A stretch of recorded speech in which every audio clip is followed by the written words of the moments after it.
एक समय की बात है जब महात्मा बुद्ध एक गांव में ठहरे हुए थे।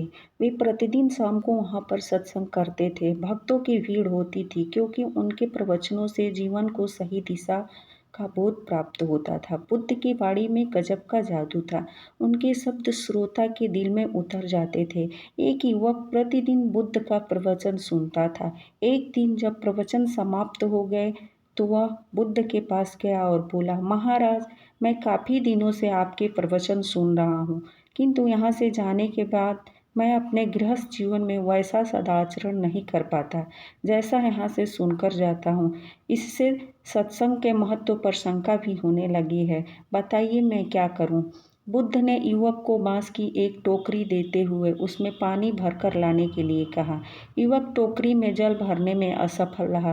बुद्ध ने यह कार्य निरंतर जारी रखने के लिए कहा। युवक प्रतिदिन टोकरी में जल भरने का प्रयास करता, किंतु सफल नहीं हो पाता। कुछ दिनों बाद बुद्ध ने उससे पूछा, इतने दिनों से टोकरी में लगातार जल डालने से क्या टोकरी में कोई फर्क नजर आया?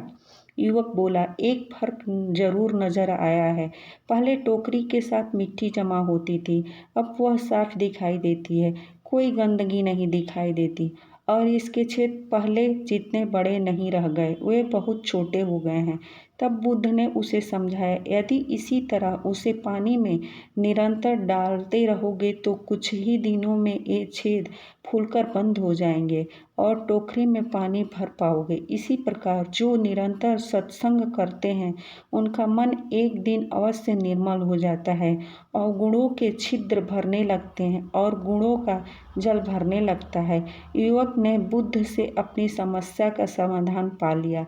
निरंतर सत्संग से दुर्जन भी सज्जन हो जाते हैं, क्योंकि महापुरुषों की पवित्र वाणी उनके मानसिक विकारों को दूर कर उनमें सिद्धिचारों का आलोक प्रसरित कर देता है। नमो बुद्धाय। सबका मंगल हो, सबका मंगल हो, सबका मंगल हो। मेरे चैनल को लाइक और सब्सक्राइब जरूर करें और बेल आइकन दबाना ना भूलें।